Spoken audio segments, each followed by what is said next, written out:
अब राजनीतिक रणनीति के हिसाब से हमारे भी जाने अनजाने अपन भी कहते हैं राजा रात नहीं देगा, राजा रात नहीं देगा। अरे राजा तो बाबा महाकाल है, हम तो सब बेटे हैं उनके, क्यों रात नहीं देंगे? बाबा महाकाल के बाल बच्चे हम हैं। अगर हम उनके बच्चे हैं तो, और अगर बाप को मारना है तो दुनिया की कौन सी ताकत महाकाल से बाहर है? क्या नगर निगम के बाहर नहीं रहेगी? ये कैसे हो सकता है? बाबा महाकाल नगर निगम तक ही रहेंगे, ये कौन सी बात? ब्रह्मांड में कहां कोई बच सकता है? बाबा महाकाल ने अगर तेरी निगाह कर ली तो बाबा तो जन्म देने वाले हैं, आशीर्वाद देने वाले हैं। इसलिए बाबा ने कहा डरो मत, तुम्हारे उज्जैन में ही दे देता हूं तो झंझट ही खत्म। आप यही सुना, काय का डर है यार? उसने कहा बाबा को ये लोगों का डर मिटाना है। अपन पूछे कि अपन लाए, उनने कहा लाए नहीं दादा, मैं तो तुमको दे दिया हूं। और ये बिल्कुल आनंद की बात है। देखो आप, बहुत अच्छी बात है। अभी बीच में से चिंतामण जी कही थी कि उधर मोदी जी ने कहा कि बनारस में संभालता हूं, मोहन जी तुम संभालो उज्जैन, चलने दो हमारा अपना बाबा महाकाल और विश्वनाथ भगवान की। और हमने तो ये सिलसिला चालू रखा है। आज नहीं, पिछले 5 साल से हमारी दोनों की बनारस और उज्जैन की एक दोस्ती चल रही है। वो अयोध्या में दीपक का रिकॉर्ड तोड़ते तो हम शिवरात्रि में रिकॉर्ड उज्जैन में तोड़ देते हैं। हमारा लाखों का रिकॉर्ड बनता रहता है, उस रिकॉर्ड को हर बार तोड़ते हैं। क्योंकि हमारा अपना ये जो आनंद है, इस आनंद को देवस्थान के आधार पर संस्कृति को समझाने का भी तरीका होना चाहिए। और ये बात सही है कि लोग अपने हिसाब से मुख्यमंत्री कहेंगे ले तो मैं तो मुख्य सेवक के रूप में ही काम करूंगा, मुझे ध्यान में आएगा कि मैं प्रदेश का मुख्य सेवक हूं। और काम के मामले में परमात्मा की दया है। मैंने कलेक्टर से कहा कि घर बाद में जाऊंगा, पहले कैंडिडेट का रास्ता दिखाना, बहुत दिन से काम अधूरा पड़ा है, उसका निराकरण करना है। और ये जो सबकी डिमांड है, अनिल जी से बात हुई, दूसरे अनिल जी से बात हुई, इनने कहा कि यार ये थोड़े पैसे कम पड़ रहे हैं तो वो सेंट्रल लाइटिंग नहीं हो रही। मैंने कहा चिंता मत करो, तुम्हारा भाई के पास है तो सही, इसमें क्या फर्क पड़ेगा? जो पैसा लगाएगा सोनू जी लगा देंगे, गलत तो नहीं है। इसमें सेंट्रल लाइटिंग करेंगे ताकि रोड का अधिकतम उपयोग हो जाए। रोड क्यों छोटा करो? बार बार मकान टूटेंगे नहीं, बार बार क्यों परेशान करना है किसी को? और सुविधा का मामला है तो एक बार में होना चाहिए, जो हो जाए। तो 4 करोड़ रुपए लगेंगे तो दे देंगे, कोई परेशानी नहीं है, निश्चित रूप से उसको सुधारेंगे। दूसरी एक और बात, हम आज अपनी जिंदगी तो सबकी थोड़ी है, आज 5-25 साल किसने देखे, लेकिन ये गोपाल मंदिर कब बना था? 1940 के आसपास। और ये चौक बना था और बाईजाबाई का मंदिर बना था। उसके बाद में हमको मालूम है कि इस मंदिर के आसपास का ये पूरा मुख्य बाजार है।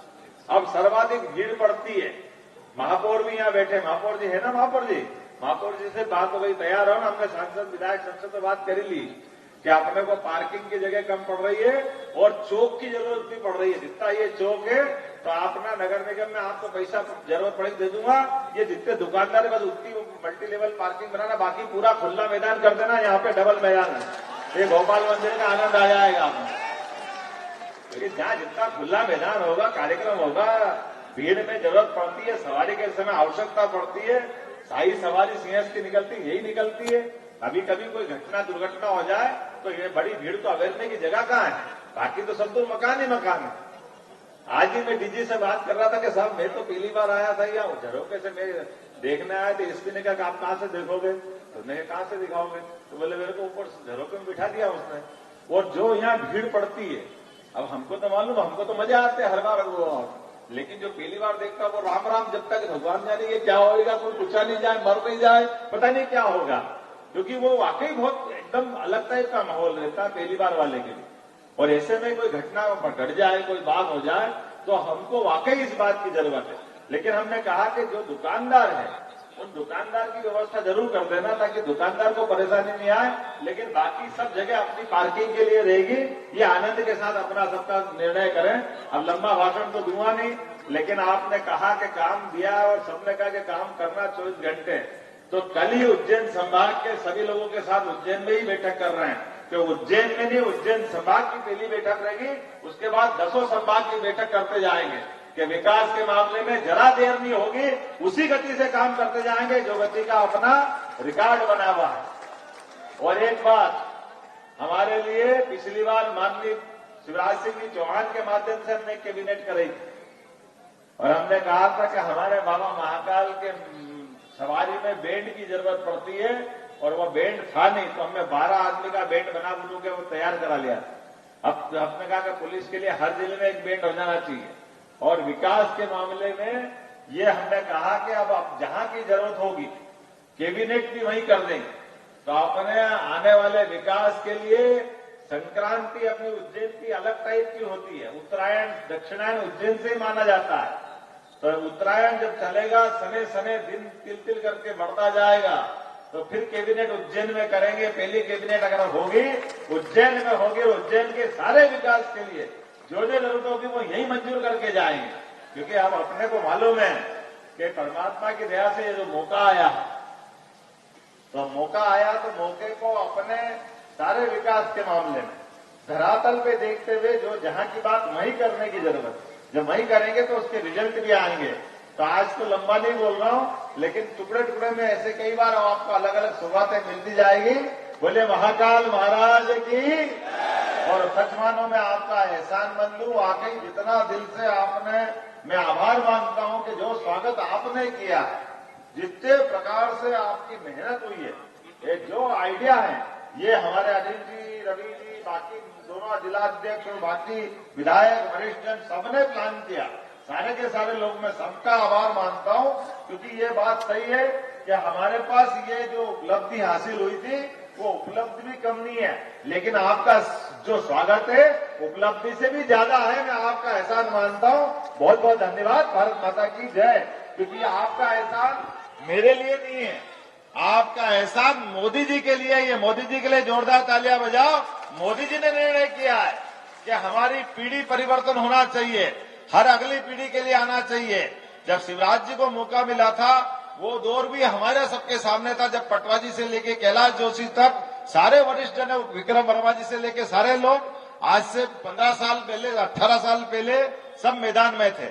लेकिन ऐसे में उसके बावजूद भी माननीय शिवराज जी को लेकर के आए। और आज शिवराज जी ने खुद ने, हमारे यहाँ महाकाल मंदिर जाते हैं तो महाकाल मंदिर में एक अपने को मंत्र बोलना पड़ता है, मंत्र बोलना भी चाहिए, जिसको हम हरिहर मिलन कहते हैं, उसको बोलते हैं। दर्शन अगर करने जाओ तो शिवाय नमः, विष्णुवे नमः, शिवाय नमः, विष्णुवे नमः, जब तक आप नहीं बोलो तब तक महाकाल के दर्शन पूरे नहीं होते। साक्षी गोपाल तो करने ही पड़ते। और मैं भाग्यशाली हूं कि हमारे यहाँ शिवाय नमः विष्णुवे शिवराज जी और विष्णु जी हमारे अध्यक्ष और शिवराज जी हमारे तत्कालीन मुख्यमंत्री, दोनों ने मेरे को ये अपना एक अवसर दिया। माननीय मोदी जी के आशीर्वाद से, माननीय नड्डा जी, अमित शाह जी और ये सारे लोगों ने आकर के दमदारी के साथ जिस प्रकार से ये पूरा हम सबको काम करने का मौका देकर के एक संबल दिया है, इस संबल के संबल के सहारे से, क्योंकि आज की ये यात्रा विकास यात्रा थी, माननीय मोदी जी ने हमको पूरे प्रदेश के अंदर, क्योंकि चुनावी राज्य होने से हम उस समय वो अपनी यात्रा नहीं निकाल पाए थे।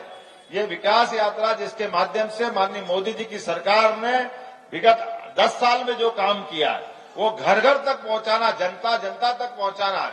तो एक साथ 5 राज्यों का आज लोकार्पण हुआ है, उस यात्रा का ही निमित्त है। और माननीय मोदी जी का प्रताप है, इतनी भारी भीड़ के साथ हमने पूरा आयोजन संपन्न किया है। मेरी अपनी ओर से, सरकार की ओर से भी मैं माननीय मोदी जी का अभिनंदन करता हूं कि उनने हमको मौका दिया है। और हम सब मिलकर के 26 जनवरी तक ये पूरी यात्रा में सतत लगेंगे, ये संकल्प भी करते हैं। बहुत बहुत धन्यवाद। भारत माता की जय।